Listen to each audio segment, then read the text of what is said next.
Vamos lá.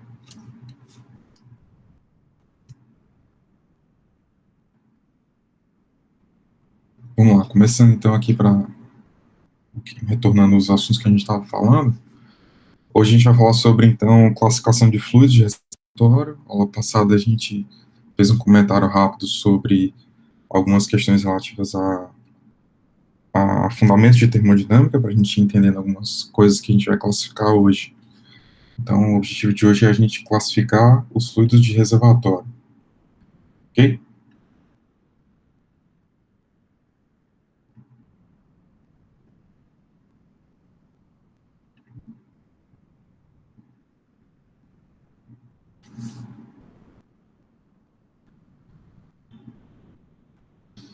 Vamos lá, quando a gente está falando então de classificação de fluidos de reservatório, a gente precisa se lembrar que tem duas classificações principais.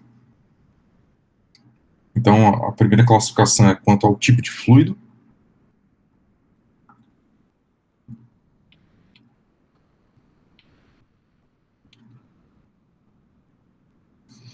E aí, quanto ao tipo de fluido, a gente tem 5 fluidos de reservatório, né? A gente tem dry gas,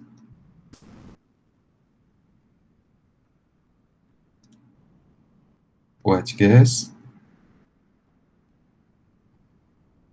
retrógrado,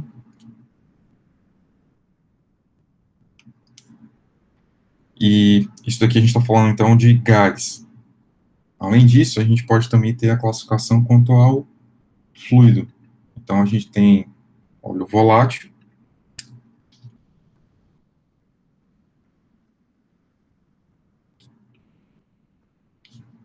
e além do óleo volátil, a gente tem o black oil. Então, aqui a gente tem a classificação para, basicamente, o que a gente poderia separar aqui entre o que a gente chama de gás, que são esses destacados em amarelo, e o que a gente chama de óleo, que seriam esses destacados em rosa, ok? Além do quanto ao tipo do fluido, a gente também tem uma outra classificação, que é quanto à reserva, ou ao reservatório. Quanto ao reservatório, a gente pode ter um reservatório subsaturado,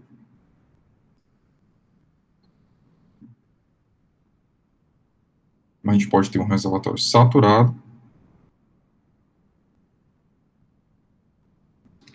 e a gente pode ter um reservatório com capa de gás.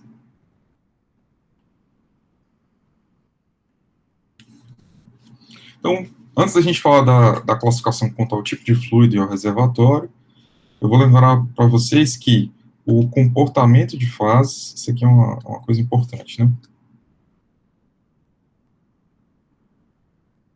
O comportamento de fases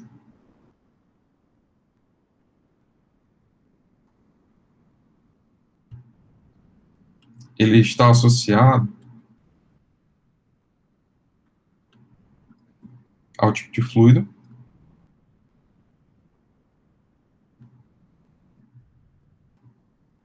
e, por consequência, a sua composição,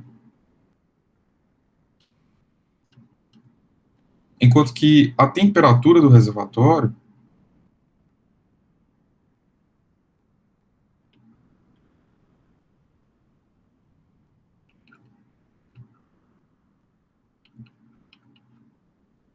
ela está muito mais associada com a profundidade daquele reservatório.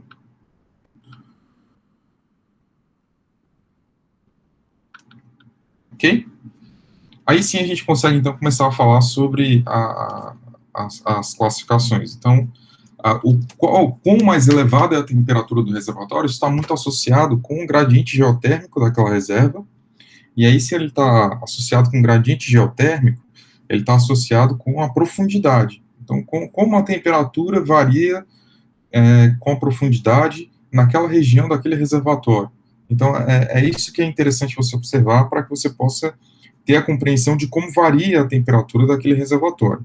Então, por exemplo, nos reservatórios do pré-sal, alguns dos principais campos de reservatório, você não tem um gradiente geotérmico relevante. O reservatório, ele teve acesso a regiões de permeabilidade que possibilitaram a transição dos fluidos com a sua densidade, uma homogeneização, de forma que você não tem um gradiente geotérmico remarcado naquele reservatório. Já quando a gente vai para outras regiões, você pode ter uma grande variação da temperatura com a profundidade daquele reservatório. Então, tudo isso implica em que tipo de comportamento de fases você vai observar naquelas regiões. Quando a gente está falando, então, aqui da classificação quanto ao tipo de fluido e quanto ao reservatório, quanto ao tipo de fluido, então, a gente tem 5 fluidos de reservatório. Obviamente, eu estou excluindo daqui a água, porque a água tem um comportamento muito próprio, então a gente vai tratar ela em separado. Mas quando eu estou falando dos fluidos de interesse do reservatório, você pode classificar eles como gás ou como líquido, né? Então, a primeira separação aqui que a gente faz é se o fluido ele é gás ou se ele é líquido.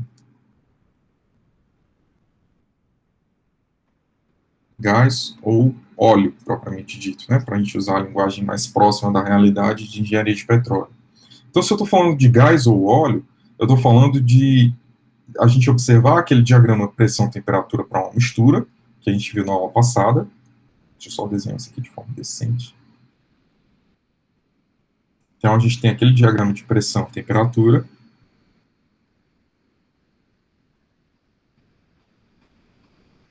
E aqui a gente tem, então, aquela região em que a gente tem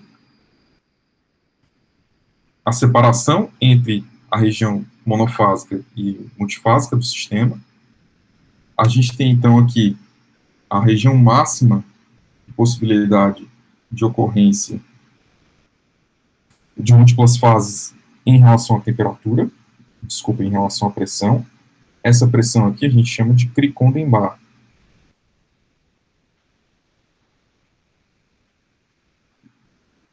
E essa temperatura aqui a gente chama de Criconden térmico. Já falei isso várias vezes para vocês, vocês já estão sabendo disso. Criconden térmico. Ok? Então, a Criconden-Barr é a Criconden térmico. Além disso, a gente tem aqui a especificação do ponto crítico dessa mistura, ou a temperatura crítica para essa determinada composição. Essa temperatura crítica é essencial para a sua classificação quanto às reservas de gás ou de óleo. Por que ela é essencial? Porque se você tiver à esquerda da temperatura crítica, se você tiver nessa região à esquerda da temperatura crítica, ou seja, se a temperatura de reservatório ela for menor do que a temperatura crítica daquela mistura, daquela substância, você tem a classificação, ou seja, você tem uma reserva de óleo.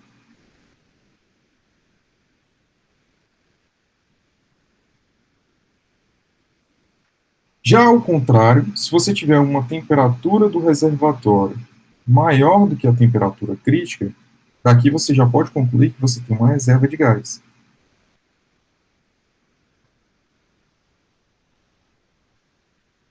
Ou seja, nessa nossa classificação inicial aqui, você já sabe que para o gás retrógrado, gás úmido, o gás seco, todos eles possuem uma temperatura de reservatório maior do que a temperatura crítica da mistura que está ali dentro.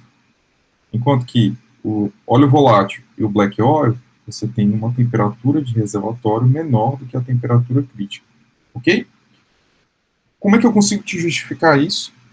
Porque se você estiver partindo desse ponto aqui roxo, e se você for atravessar na sua curva de depleção dos fluidos, ou seja, na curva de produção dos fluidos vindo do reservatório até o separador, você observa que você vai cruzar a linha da curva dos pontos de bolha da região do diagrama.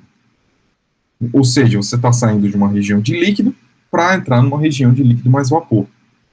Já se você tiver nessa região obedecendo a essa temperatura de reservatório aqui à direita, e você segue essa curva de depressão, chegando até esse ponto aqui de separador, você está saindo, então, de uma região de gás e está concluindo numa região de gás. É uma opção, ou, se você conseguir entrar no reservatório, você vai entrar no reservatório pela região das curvas dos pontos de orvalho. Então, essa região azul seria a região das curvas dos pontos de orvalho, ela está à esquerda do ponto crítico da mistura do sistema, enquanto que você tem a curva dos pontos de orvalho à direita do ponto crítico das curvas dos sistemas. Então, é por isso que você consegue, numa, encontrar óleo e na outra encontrar gás. Ok? Então, essa é a primeira forma de você classificar isso, se é óleo ou gás. Para os reservatórios de gás, a gente tem três opções. A gente tem três características principais. Você pode ter um gás seco, gás úmido ou gás retrógrado. Gás seco e gás úmido, eles estão juntos numa mesma classificação. Então, quando a gente fala de gás seco, ou dry gas,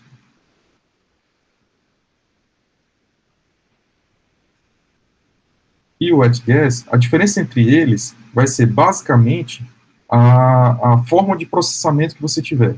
Então, a temperatura do separador e a pressão do separador vai te informar o quanto você está produzindo de líquido.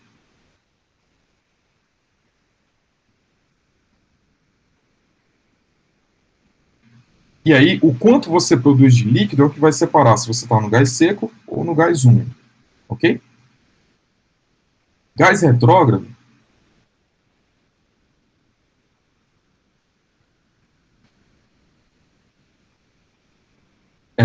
ele tem o fenômeno da condensação retrógrada.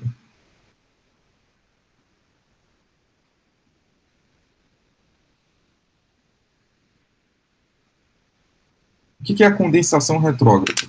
Quando você está aqui nessa região do diagrama pressão-temperatura, então vou desenhar aqui os três diagramas para cada um deles. E a gente tem pressão, temperatura,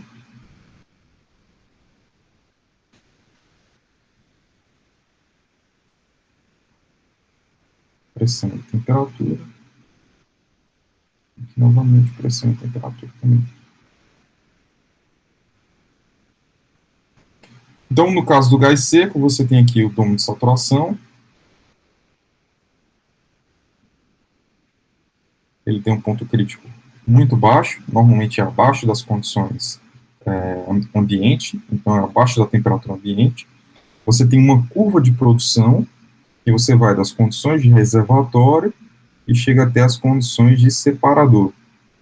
Muitas vezes essa linha é considerada isotérmica, mas dentro da realidade, principalmente brasileira, em que a gente tem campos offshore e de alta profundidade, de alta altura de lâmina de água, então a gente acaba tendo uma curva que ela não é praticamente isotérmica, você não mantém a temperatura em cada passo da produção. Você acaba resfriando os fluidos um pouco durante esse processo. Então você acaba saindo da condição de reservatório e chegando numa temperatura mais baixa nas instalações de superfície. Para o caso aqui do que a gente está falando, que é o gás seco, né, o dry gas, você não atinge a região de equilíbrio líquido-vapor. Então você apenas está produzindo gás. Você só está...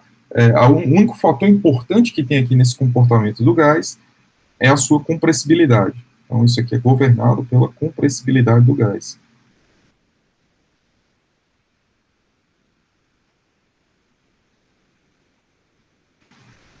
Como já tinha mencionado, o comportamento de fases aqui do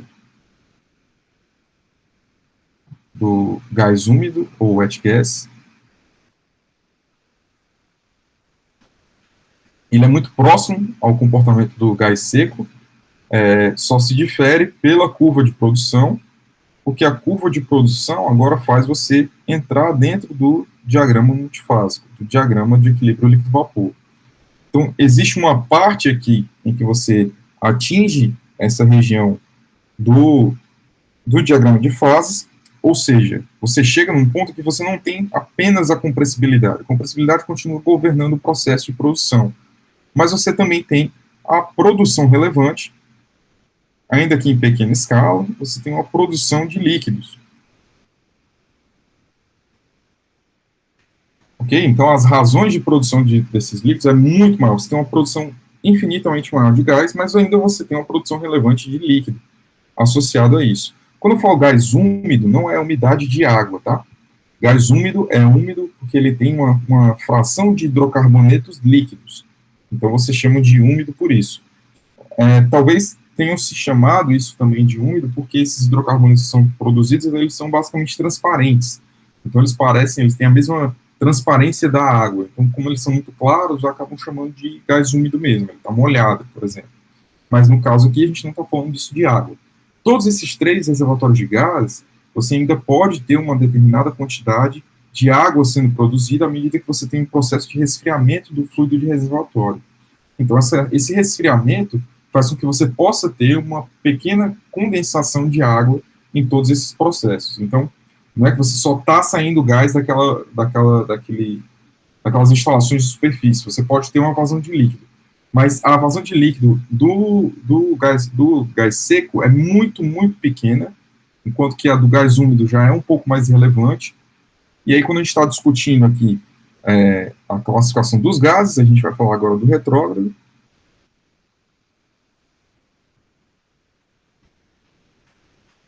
E aí, para o gás retrógrado, ele tem uma classificação, ele tem uma característica importante. Você só vai ter o fenômeno de condensação retrógrada se a temperatura do reservatório estiver localizada entre a temperatura crítica e a cricunda interna.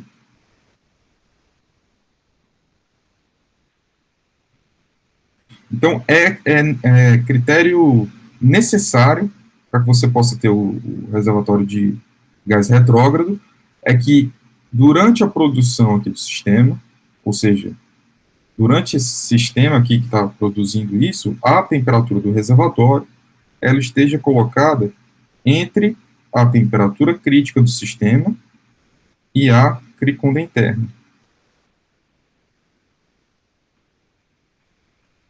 Ok? Dessa forma, você consegue atravessar várias isolinhas de composição. Então, essas isolinhas aqui de composição é o que te dão a característica de condensação retrógrada para esse gás. O que são essas isolinhas de composição? Essas isolinhas aqui. Elas estão te indicando qual é a porcentagem de líquido que você tem. Então, você está indo de 0 até 100%, e aí, cada linha dessa, você tem a mesma quantidade de líquido, a mesma fração condensada de líquido. Quando você está aqui entre a temperatura crítica e a cricunda interna, você está saindo de uma região que você tem gás, e por redução da pressão, você começa a formar líquido. A partir de um certo momento, você atravessa essas formas de forma que você tenha não somente uma condensação direta ou proporcional, né, uma condensação linear. Essa condensação feita, ela aumenta, atinge um máximo e depois diminui com o passar da redução da pressão. A esse fenômeno a gente chama de dropout de líquido. Então, quando você está falando de um reservatório de gás retrógrado,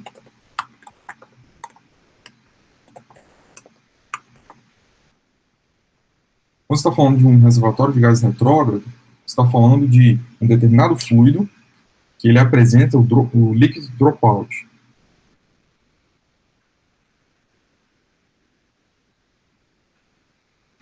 O que é o dropout de líquido? Quando você tem aqui um gráfico de volume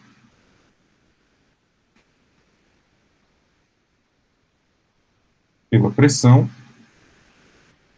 Então, normalmente, a gente tem o acompanhamento da curva, você tem o início aqui do experimento com a pressão mais alta, você tem uma redução da pressão, o volume quase não varia nesse ponto, e chega um ponto em que ele começa a formar uma quantidade de líquido e depois cai. Então, nesse ponto aqui, esse ponto aqui indicado é o ponto de orvalho, ou dew point, daquela determinada amostra de gás retrógrado. Então, você observa uma formação, isso daqui é uma porcentagem do volume total,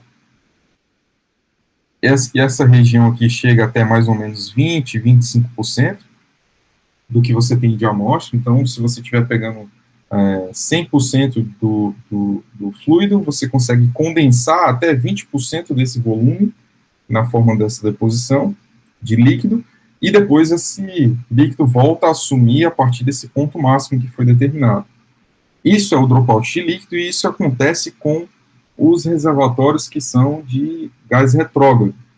Então, quando a gente está pensando nisso, nesse tipo de fenômeno, você sabe que, primeiro, você tem que ter a temperatura do reservatório entre a temperatura crítica e a criconda interna, ou seja, a máxima temperatura do equilíbrio de fases, máxima temperatura que você tem em região de equilíbrio de fases. Então, a temperatura está posicionada ali naquele meio. A partir do momento que você tem a pressão do ponto de orvalho, e reduzindo essa pressão, você tem um primeiro efeito de produção contínua de líquido, e após isso você tem uma redução desse líquido formado. Quais são as características desses reservatórios de gás, né? Então, eu falei que para vocês, a primeira característica é que quando você tem um gás seco, ele está vinculado principalmente com basicamente a alteração da compressibilidade do líquido, do gás que está sendo produzido. Esse gás é basicamente metano. Você não tem componentes com uma massa molecular um pouco mais elevada, como, por exemplo, componentes mais pesados do que o heptano, ou seja, a fração C7+, é basicamente inexistente nesse tipo de fluido.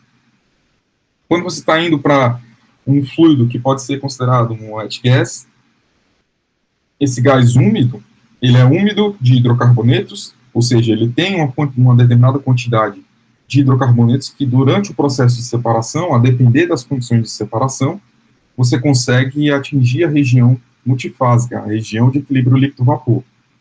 Então, com esses dois gases em mente, com esses dois tipos de comportamento, a gente consegue perceber que, para evitar a perca de mobilidade, ou seja, a produção do gás seco é simples, é basicamente descomprimir o metano.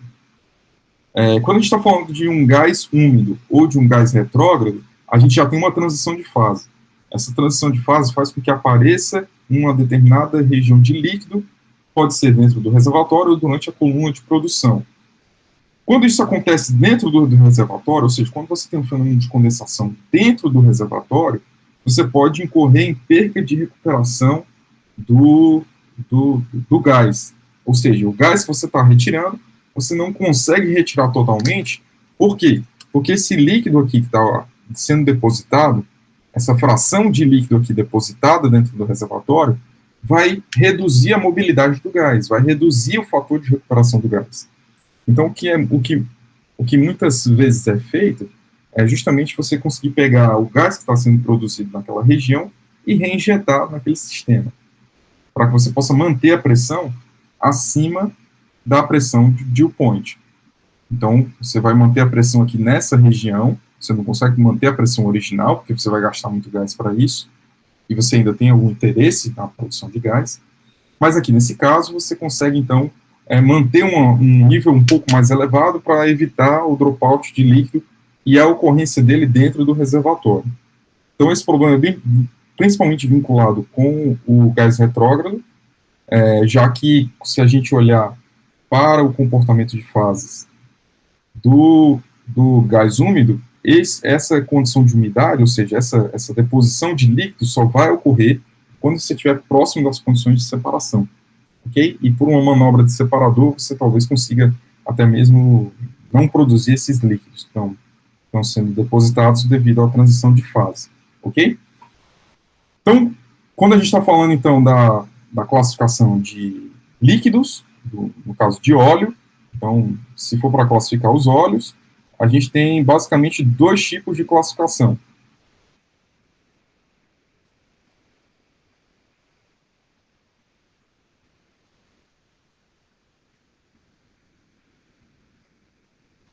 A gente tem, então, tem aqui óleo volátil,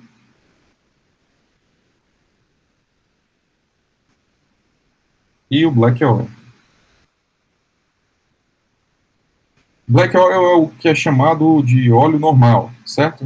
É o óleo que não tem muito o que fazer, é o óleo que você já conhece mesmo. O óleo volátil, ele tem essa característica, né?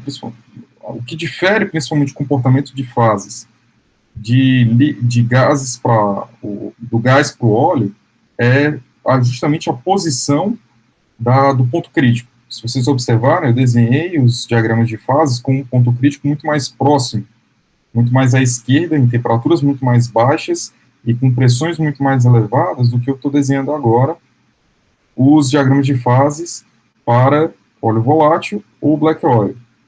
Então, o que difere o black oil, o comportamento de um óleo para um gás? Principalmente as baixas pressões que delimitam o diagrama de fase, a grande abrangência de temperatura desse diagrama de fase. Então, você tem uma faixa de temperatura aqui muito elevada. Esse valor aqui pode atingir tranquilamente 600 Kelvin, tá? Essa região de equilíbrio de fases. E o que separa, o que difere o óleo volátil de black oil é justamente a posição da temperatura de reservatório. Então, você tem uma temperatura de reservatório próxima ao ponto crítico, então isso é característica, próxima à temperatura crítica, isso é característica de um óleo volátil. Quando a gente está falando, então, aqui de um black oil, essa temperatura ela já está mais distante, então você tem pouco efeito dos fenômenos críticos dos fluidos sobre o processo de produção. O óleo volátil, ele tem essa característica de ser chamado de óleo volátil porque ele some muito rapidamente. Então, aqui você tem várias isolinhas que são cruzadas por esse tipo de fluido à medida que você faz o processo de produção.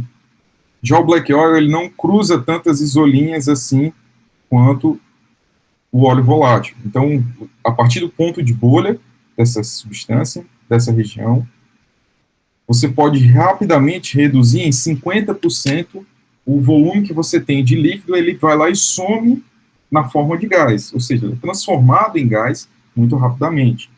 O GOR, ou seja, a razão gás-óleo que é apresentada para um óleo volátil é bem maior do que aquilo que é mostrado para um black oil. Okay? Black oil é a forma que você tem de dizer que é um óleo normal, óleo convencional, um óleo preto como qualquer outro. Ok? Então, essas são as características dos 5 fluidos de reservatório, basicamente. A gente pode classificar as reservas de óleo, né, os reservatórios de óleo de 3 maneiras, né?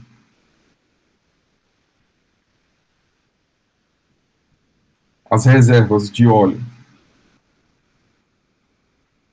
elas podem ser subsaturadas, elas podem ser saturadas, ou elas podem ser do tipo capa de gás. Ou seja, quando você tem aqui um exemplo de um reservatório de óleo subsaturado, são esses aqui que eu estou desenhando para vocês. Subsaturada é porque a pressão do reservatório, ela é maior do que a pressão de bolha na temperatura do reservatório. Ou seja, esse ponto roxinho aqui que a gente está desenhando, ele está acima desse ponto verde aqui que eu estou desenhando. Então, essa pressão do reservatório está acima da pressão de bolha do reservatório. Ele é dito subsaturado porque se você injetar gás, ele consegue ainda se manter na fase líquida, ele não vai entrar na região de equilíbrio líquido-vapor. Ok? O que é um reservatório saturado? Então, subsaturado é porque ele não tem tanto gás quanto precisava, saturado é porque ele está em cima da região de saturação, ou seja, a pressão do reservatório ela é muito próxima ou igual à pressão de bolha do reservatório na temperatura do reservatório. Ok? E um reservatório de óleo com capa de gás, ele tem como característica principal o que a gente chama de contato gás-óleo.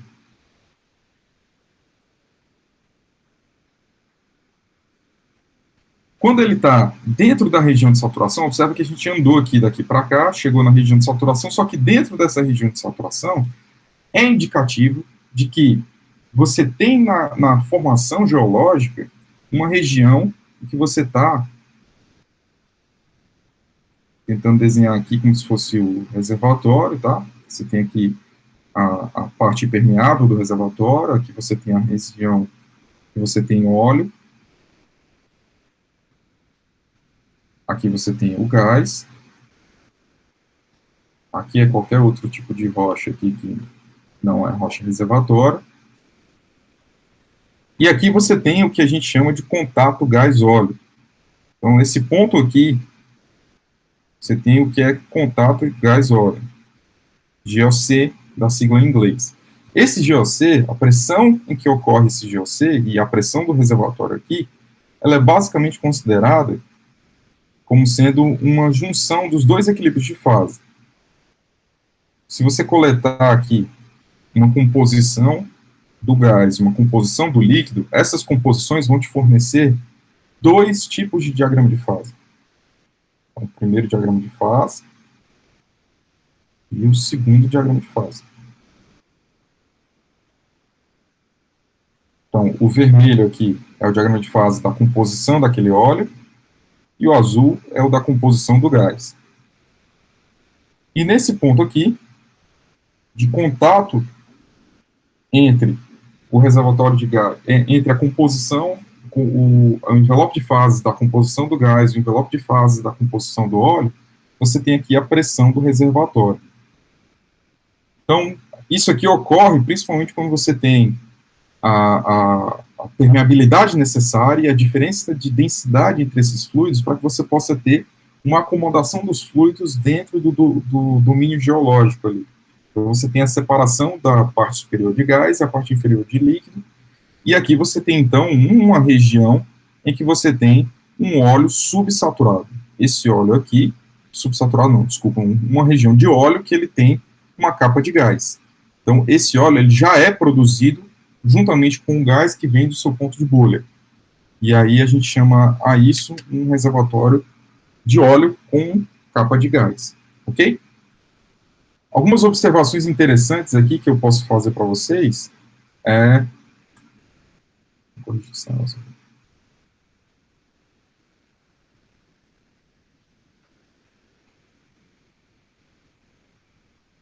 Uma observação interessante que eu posso fazer com vocês é a respeito das composições típicas desses fluidos.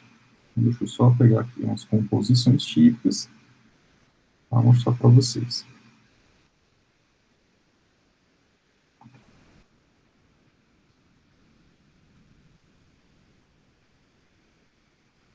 Então, algumas composições de interesse aqui. A gente vai trabalhar bastante com tabelas desse tipo, tá? Quando eu estou falando de componentes aqui, eu estou falando, então, de quais são os componentes que estão constituindo. Então, aqui, os principais componentes que eu quero chamar a atenção de vocês seria metano,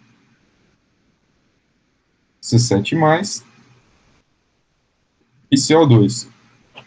Então, se vocês observarem o teor de metano, ele é bem elevado para gases, intermediário para óleo volátil e baixo para um óleo convencional, um óleo preto.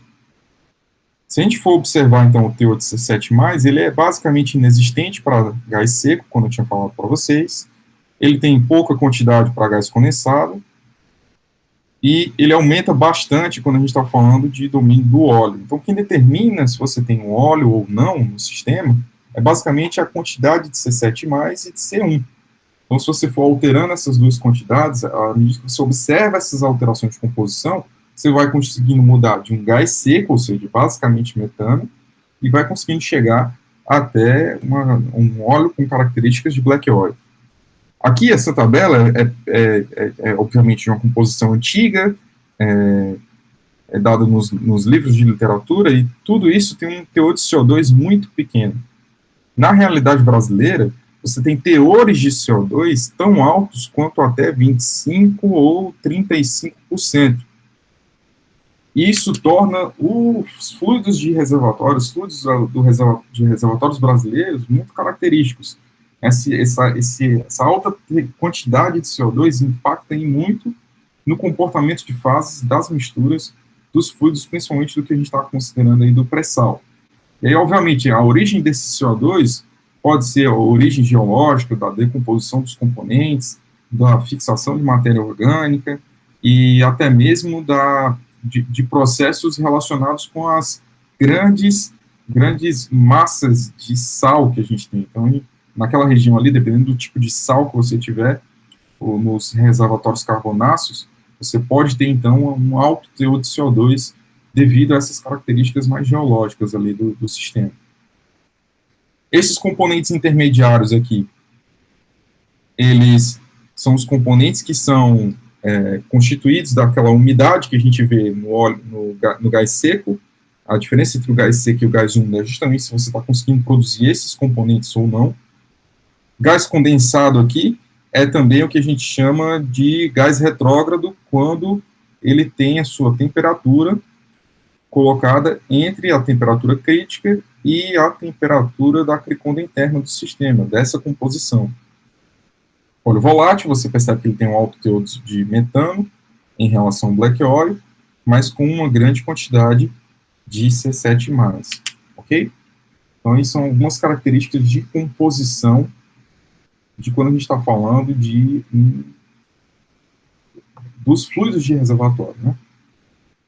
Uma outra coisa interessante é esse gráfico aqui.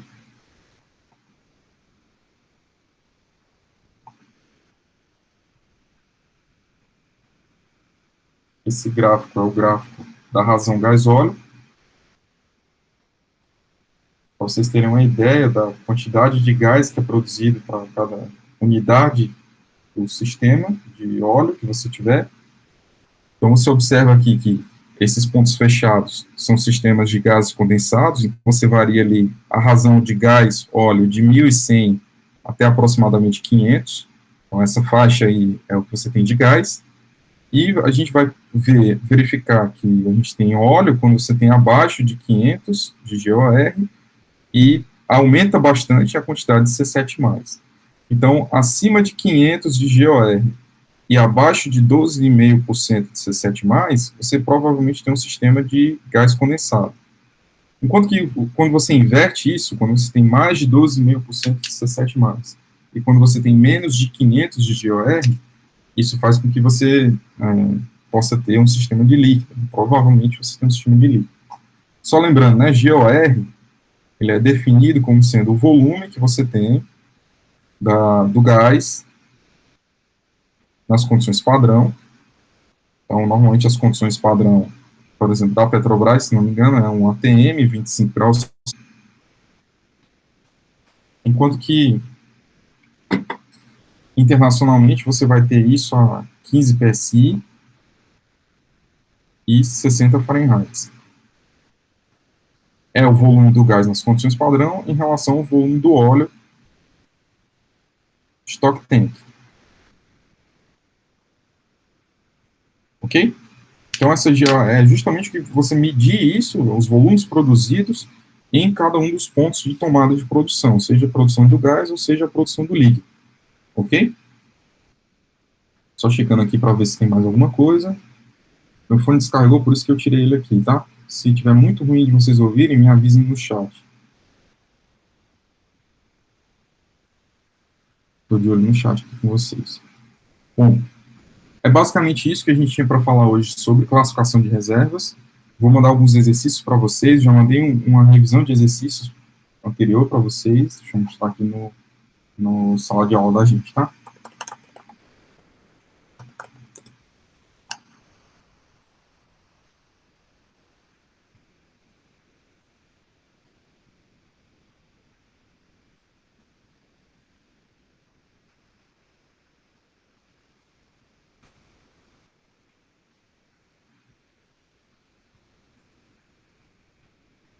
Então, aqui a gente já tem a revisão de termodinâmica, anotações da primeira aula e um material base, que é o livro que a gente está usando como livro-texto. A partir de agora, a gente também vai começar a adicionar nesses fundamentos de comportamento de fase as mesmas coisas, né?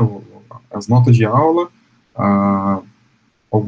algum exercício para vocês irem se exercitando aí com relação aos tópicos que a gente falou na aula de hoje. Ok? Vocês têm alguma dúvida? Quer perguntar alguma coisa? Professor, o vídeo das aulas vai ser postado onde? Caleb, eu não estou conseguindo te ouvir, eu acho que foi porque o fone foi descarregado. O vídeo das aulas. Deixa eu tentar só um minutinho aqui.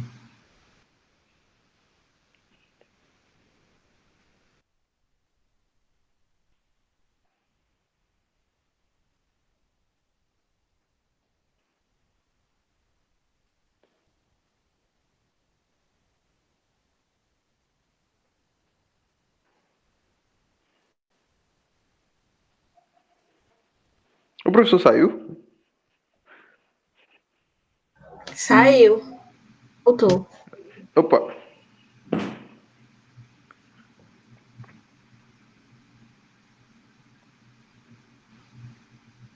Não estou conseguindo ouvir vocês ainda. Vocês estão me ouvindo, mas eu não estou ouvindo vocês.